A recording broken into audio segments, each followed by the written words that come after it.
Hello students, welcome to my channel art classes by Rashmi. आज हम लोग हाई स्कूल के चित्रकला पेपर के बारे में ये जानेंगे कि पेपर किस तरह का आता है और हमें उसमें कौन कौन से क्वेश्चंस करने होते हैं।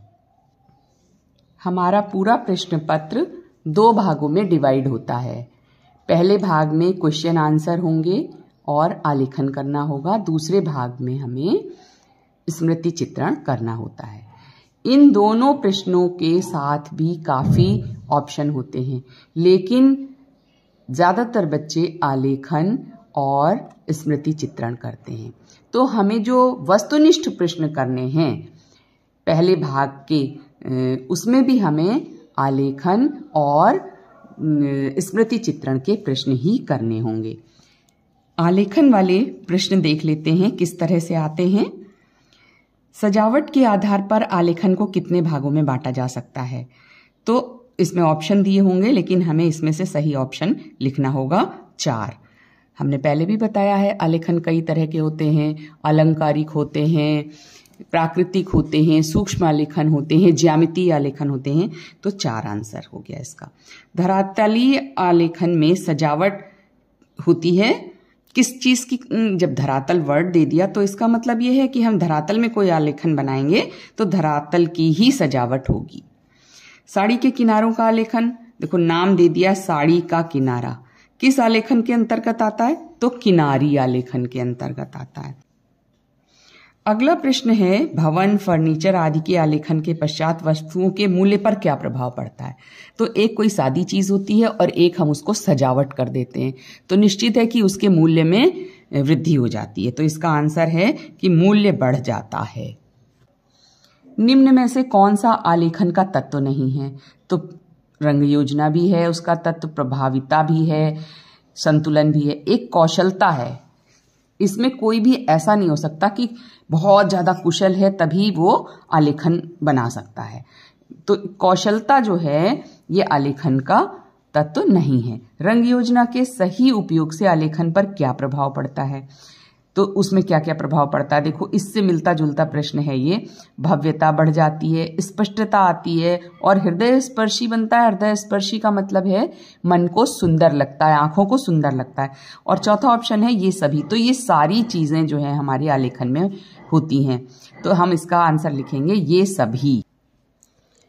7th क्वेश्चन है, निम्नलिखित में से कौन सा रंग आदर्श रंगों के चक्र में ठंडा नहीं है? तो हम पहले भी बता चुके हैं कि ठंडे रंग कौन से होते हैं, नीला और हरा, और इससे संबंधित जो भी कलर होते हैं वो ठंडे की श्रेणी में आते हैं, और लाल, पीला या इससे बनने वाले जो भी रंग हैं वो गर्म की श्रेणी में आते हैं। तो इसमें ठंडा रंग पूछा गया है, तो ठंडा रंग की श्रेणी में नहीं है, तो इसमें लाल रंग है। लाल रंग ये आंसर हो जाएगा हमारा। नीला भी ठंडा है, आसमानी, हरा सब ठंडे हैं। आलेखन में रंग भरने की सबसे सरल और आसान विधि कौन सी है?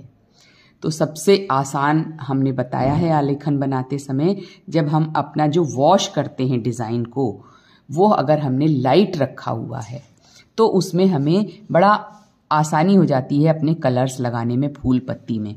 तो हल्की पृष्ठभूमि वाली विधि जो होती है वो सबसे सरल और आसान होती है। आलेखन में रंग भरने के लिए किसे दाहिनी हाथ की ओर रखना चाहिए? जब हम डिजाइन बना रहे हैं, कलर कर रहे हैं, तो हमें अपना सामान किस ओर रखना चाहिए? दाहिनी तरफ रखना चाहिए, जिससे हमें बार बार कलर लेने में, ब्रश धोने में, सब में आसानी हो जाए। तो इसमें 4 ऑप्शन लिखे हैं, रंग, मैचिंग प्लेट, ब्रश और ये सभी। तो ये सारी चीजें जो है हमें अपने दाहिने हाथ की ओर रखनी चाहिए। आलेखन में बाहरी रेखाओं को प्रदर्शित करने के लिए कितने नंबर के ब्रश का प्रयोग करना चाहिए? तो सबसे महीन ब्रश जो 1 नंबर के, 2 नंबर के होते हैं, या कोई 0 नंबर का ब्रश भी प्रयोग करता है, लेकिन हमें जो ऑप्शन दिए हुए हैं उसी में से आंसर देना है। तो इसमें सबसे पतला ब्रश है 1 या 2 नंबर, तो हम इसका प्रयोग करेंगे। अब हम देखते हैं 10 प्रश्न हमने आलेखन के कर लिए और हमें 10 प्रश्न और करने हैं स्मृति चित्रण के। अब देखते हैं स्मृति चित्रण में कौन कौन से प्रश्न आ सकते हैं। स्मृति चित्रण में चित्रकार की किस शक्ति का विशेष महत्व होता है? तो जब स्मृति चित्रण नाम है उसका, तो सबसे पहले तो स्मरण शक्ति और गहन निरीक्षण, मतलब हमने उस चीज को बहुत अच्छी तरह से देखा है, और मानसिक शक्ति, ये सारी चीजें जो हैं हमारे लिए इंपॉर्टेंट होती हैं। तो इसका आंसर है ये सभी। निम्नलिखित में से कौन वस्तुओं की पहचान में महत्वपूर्ण भूमिका निभाता है? यानी जो हमने पहले देखी होती है, यानी स्मृति चित्रण। तो स्मृति भंडारण यानी हमारी मेमोरी में, हमारी स्मृति में जो भी पहले से चीजें मौजूद हैं वही इसका आंसर है, स्मृति भंडारण। स्मृति चित्रण में किसका योगदान महत्वपूर्ण होता है? नहीं होता है। तो स्मृति चित्रण मतलब हमने अपनी याद से चित्र बना लिया, उसमें शेडिंग कर दी। तो अब देखते हैं संयोजन का, लय का, प्रवाह का और छाया का। छाया मतलब छाया, शेड जो पड़ रहा होता है उसका महत्व नहीं होता, योगदान नहीं होता है स्मृति में हमारी, क्योंकि संयोजन का, प्रवाह का, लय का, सभी का योगदान होता है इसमें। स्मृति चित्रण में प्रत्येक दशा में कितने सेंटीमीटर से बड़ा होना चाहिए हमारा चित्र? तो 15 सेंटीमीटर से बड़ा होना चाहिए। बड़े की कोई नाप नहीं है, 15 सेंटीमीटर से बड़ा 16, 18, 20 सेंटीमीटर कुछ भी हो सकता है, लेकिन 15 सेंटीमीटर से छोटा नहीं होना चाहिए। स्मृति चित्रण में पेंसिल पकड़ने के लिए कितनी विधियों का अनुपालन किया जाता है? तो हमने बताया है स्मृति चित्रण करते समय या तो हम इस तरह से पेंसिल को पकड़ते हैं, नॉर्मल जो तरीका होता है पकड़ने का, और या फिर हम इस तरह से जब शेडिंग करते हैं तो उसको इस तरह से पकड़ लेते हैं। तो केवल 2 ही प्रकार से पेंसिल पकड़ी जाती है। तो आंसर हो गया 2। नेत्र दशा सिद्धांत के अंतर्गत आगे की वस्तुओं को कौन से रंगों से सजाया जाता है? आगे की वस्तुओं को डार्क शेड से सजाया जाता है, तभी आगे और पीछे में अंतर दिखाई देता है। तो इसका आंसर हो गया गहरे रंगों से। स्मृति चित्रण विधि के अंतर्गत अमरूद के चित्रण को किस आकृति में रखा जाता है? आकृतियां होती हैं वृत्ताकार, गोलाकार, आयताकार, ठीक है। तो इसमें से हम वृत्ताकार यानी अमरूद जो होता है वो हमारा गोलाकार का होता है, उसमें थोड़ा बहुत जरा सा आकार बदला जाता है, नहीं तो पूरा हमारा वृत्ताकार होता है। फल जो होते हैं ज्यादातर गोल आकृति में ही बनाए जाते हैं, तो इसका आंसर हो जाएगा वृत्ताकार। स्मृति चित्रों में सबसे अधिक गहरे रंग को प्रदर्शित करने के लिए किस पेंसिल का प्रयोग किया जाता है?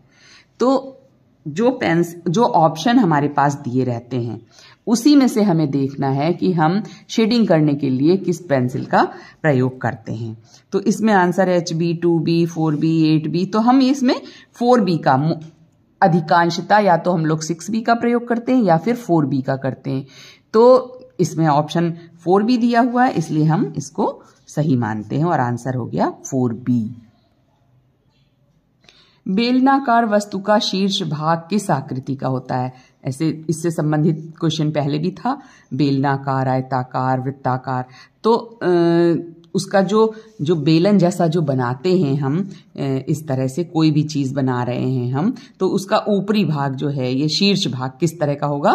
तो ये हमें गोले की तरह बनाना पड़ता है। कोई भी चीज हम प्लेट बना रहे हैं, कप बना रहे हैं, जैसे हम कप बना रहे हैं, तो इसका ऊपर का भाग हमारा वृत्ताकार बनेगा। तो इसका आंसर है वृत्ताकार। स्मृति चित्रण में शेड करते समय शेड को मिक्स करने के लिए किसका प्रयोग करते हैं? हमने बताया ना, जैसे हम कॉटन से कर सकते हैं, पेपर के टुकड़े से कर सकते हैं, या फिर हमने ईयरबड से बताया है करने के लिए। तो इसका आंसर हो जाएगा अखबार और रुई से हम शेड को मिक्स कर सकते हैं। भाग 2 आ जाता है अब हमारा, जिसमें 3 पार्ट होंगे, लेकिन हमें केवल 1 करना है। तो हमने जब प्रश्नोत्तर में पहले केवल आलेखन किया है, तो हमें प्राकृतिक दृश्य चित्रण नहीं करना है। एक भाग होगा हमारा प्राविधिक कला का, तो हमें ये वाला पार्ट भी नहीं करना है। सारे पार्ट्स में अथवा लगा होता है। अब आ गया आलेखन, जो हमें करना है, क्योंकि हमने आलेखन से संबंधित प्रश्नों का उत्तर पहले दिया है। तो अब इसमें आलेखन में देखो किस तरह का प्रश्न है। 16 सेंटीमीटर व्यास वाले वृत्त में एक पूर्ण इकाई वाले मौलिक आलेखन की रचना कीजिए। मौलिक आलेखन का मतलब जो आपका बनाया हुआ हो, अपना, किसी की नकल नहीं करनी है। और इसका आकार कितना है? 16 सेंटीमीटर का है। तो 16 सेंटीमीटर का आप एक वृत्त बनाइएगा जिसमें एक मौलिक आलेखन की रचना करनी है। आगे है जो किसी भारतीय पुष्प, पत्ती और कली पर आधारित है। ये अच्छी बात है कि इसमें किसी फूल का नाम नहीं बताया गया है। आप कोई भी फूल बना सकते हैं, कमल का बनाइए, सूरजमुखी का बनाइए, गुलाब बनाइए, लेकिन ये ध्यान रखिएगा कि जो फूल हो उसी की पत्ती और कली भी बनानी है। आलेखन जो बनेगा हमारा वो फर्श के मध्य के लिए उपयुक्त हो, यानी फर्श में सेंटर में बनाना है, इसलिए ये गोल बनाना है हमें। आलेखन में 3 जल रंगों का प्रयोग करिए। ट्रेसिंग करना मना है। ट्रेसिंग का मतलब ये है कि हमें जब कोई आवृत्ति नहीं करनी, एक ही भाग में बनाना है, तो हमें कोई छापना नहीं है, कोई दूसरा भाग नहीं करना है। ये प्रश्न हमारा 35 मार्क्स का है, लेकिन ये 35 मार्क्स जो हैं हमारे 4 जगह डिवाइड होते हैं। इकाई की मौलिकता, संयोजन, उत्तम रंग संगति और सामान्य आकर्षण। सामान्य आकर्षण का मतलब ये है कि जब हमारी डिजाइन रंग के तैयार हो जाती है तो देखने में कैसी लग रही है, कितनी प्रभावी है वो डिजाइन। मौलिकता मतलब आपने अपनी डिजाइन बनाई है, किसी की नकल नहीं है। और संयोजन जैसे हमने समझाया, फूल, पत्ती और कली का संयोजन। एक बात तो ये है कि आपकी जो फूल है वही पत्ती और कली होनी चाहिए, और कहाँ पे आपने उनको संयोजित किया है, सेटिंग कैसे की है, और रंग योजना। ठीक है, तो इन बातों का भी ध्यान रखना है। बच्चों एक बात और ध्यान रखनी है कि हमारी जो हाई स्कूल में डिजाइन आती है केवल वृत्त में और वर्ग या आयत में आएगी। 2 ही तरह की डिजाइन आएंगी। तो हमने कुछ डिजाइन दिखाई हैं, जैसे ये कमल के फूल, पत्ती और कली पे आधारित है, और संयोजन भी है इसका कि यहाँ पे पत्तियां हैं, ये कली निकल रही हैं, खाली जगह में 2 फूल हैं, तो इसी तरह से बनाना है। और 3 कलर का हमने प्रयोग भी किया है। एक और डिजाइन दिखा देते हैं गोले में। एक ये डिजाइन है, ये पहले भी हम डाल चुके हैं अपने चैनल पे। ये गुलाब के फूल, पत्ती से और कली से सजी हुई डिजाइन है, जिसपे हमने बटरफ्लाई का प्रयोग भी किया है। लेकिन ये जरूरी नहीं होता है कि पशु या पक्षी भी बनाना हो हाई स्कूल में। ये वर्ग में भी डिजाइन हमने बना दी है। इसमें सूरजमुखी का फूल, पत्तियां और कली से इसका संयोजन किया गया है। और कलर आप लोग चाहें तो इस तरह से कर सकते हैं, या आप अपनी किसी मर्जी से भी कर सकते हैं। पिंक वॉश किया है, लाइट और डार्क ग्रीन से पत्तियां बनाई हैं, और लाइट और डार्क येलो से फ्लावर बनाए गए हैं। एक और डिजाइन है, ये भी सूरजमुखी पे आधारित है। इसको भी आप लोग इस तरह से बना सकते हैं। रुक रुक रुक, क्या चाहिए अब हमारा अंतिम प्रश्न है खंड खा का, जो स्मृति चित्रण का है। इसमें से किन्हीं 3 प्रश्नों के उत्तर देने हैं आपको। आकृतियों की रेखाएं स्पष्ट और साफ खींची हुई होनी चाहिए। पहले ऐसे आता था कि ये क्वेश्चन भी 2 भाग में बटा हुआ होता था। एक में फल और सब्जियां आती थी, और दूसरे भाग में वस्तुएं या पशु पक्षी कोई आ जाता था बनाने के लिए। लेकिन अभी ये इस साल ऐसे दिखाया है इन्होंने कि 3 प्रश्न करने हैं, और पेंसिल से ही उनको बना के शेडिंग करनी। तो जलती हुई मोमबत्ती का चित्रण करना है, लालटेन का चित्र बनाना है, और एक तेल की केन की रचना करनी है, बैंगन का चित्र बनाना है, और क्रिकेट बैट या बॉल का चित्र बनाना है। तो इनमें से कोई 5 क्वेश्चन दिए हुए हैं, केवल 3 प्रश्नों का उत्तर आपको देना है, और उसमें पेंसिल से ही शेडिंग करनी है। कुछ स्मृति चित्रण दिखाई देते हैं हम। ये बैंगन बनाया है और इसमें शेडिंग करी हुई है। तो इसका ध्यान रखिएगा आप लोग कि ये इसकी लंबाई जो है 15 सेंटीमीटर से कम ना हो। ये मूली है, ये भी 15 सेंटीमीटर से काफ़ी बड़ी है, और पत्ते, शेडिंग सब बनाई है। इसके बाद देखिए एक लालटेन है। लालटेन बना के उसमें शेडिंग की हुई है। ये भी 15 सेंटीमीटर है। एक मोमबत्ती, अक्सर मोमबत्ती भी पूछी जाती है, तो ये मोमबत्ती है। इसकी लंबाई पहले नाप ली है हमने, 15 सेंटीमीटर है, उसके बाद बनाया है। इसके बाद एक ये बैट बॉल या हॉकी बॉल भी आ जाता है कभी कभी, तो ये इसकी लंबाई भी 15 सेंटीमीटर से अधिक है। एक बात का ध्यान रखिएगा कि जो बैट की चौड़ाई होती है उससे ज़्यादा बड़ी बॉल नहीं बनानी है।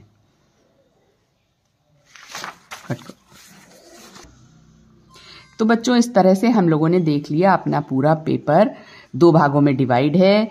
पहले भाग में भी 2 भाग हैं। पहले भाग में प्रश्नोत्तर हैं और दूसरे भाग में उससे संबंधित कलर करने वाला क्वेश्चन है, तो जिसमें हम लोग आलेखन कर रहे हैं। आलेखन से संबंधित प्रश्न भी लिखेंगे और आलेखन वाला भाग भी बहुत। तो बच्चों, आज हम लोगों ने ये देखा कि हाई स्कूल में चित्रकला का पेपर 2 भागों में डिवाइड रहता है। पहला भाग भी 2 भागों में, उपभागों में डिवाइड होता है। पहले भाग में क्वेश्चन आंसर होते हैं, तो हमें जो पार्ट करना है उसी से संबंधित क्वेश्चन आंसर हम करेंगे। तो पहला हमने आलेखन का क्वेश्चन आंसर किया था और दूसरा हमने स्मृति चित्रण का किया था। तो आलेखन वाला हमने आलेखन बनाई और उससे संबंधित प्रश्नोत्तर लिखे, और दूसरे प्रश्न में हमने स्मृति चित्रण से संबंधित प्रश्नोत्तर किए थे हमने, और स्मृति चित्रण से संबंधित ये प्रश्न हमने किए। आशा है आप लोगों को आज का पेपर समझ में आ गया होगा, और आपका ड्राइंग का पेपर, चित्रकला का पेपर 6 मार्च को है। आप लोग ध्यान रखिएगा, समय से विद्यालय पहुंचिएगा, और जो मैंने चीज़ें दिखाई हैं इसके अलावा बहुत कुछ हमारे चैनल पे भी पड़ा हुआ है। आप लोग आराम से उसको देखिए, प्रैक्टिस करिए और अच्छा एग्ज़ाम करके आइए। हमारे चैनल को लाइक करना, शेयर करना और सब्सक्राइब करना ना भूलना। Thank you for watching.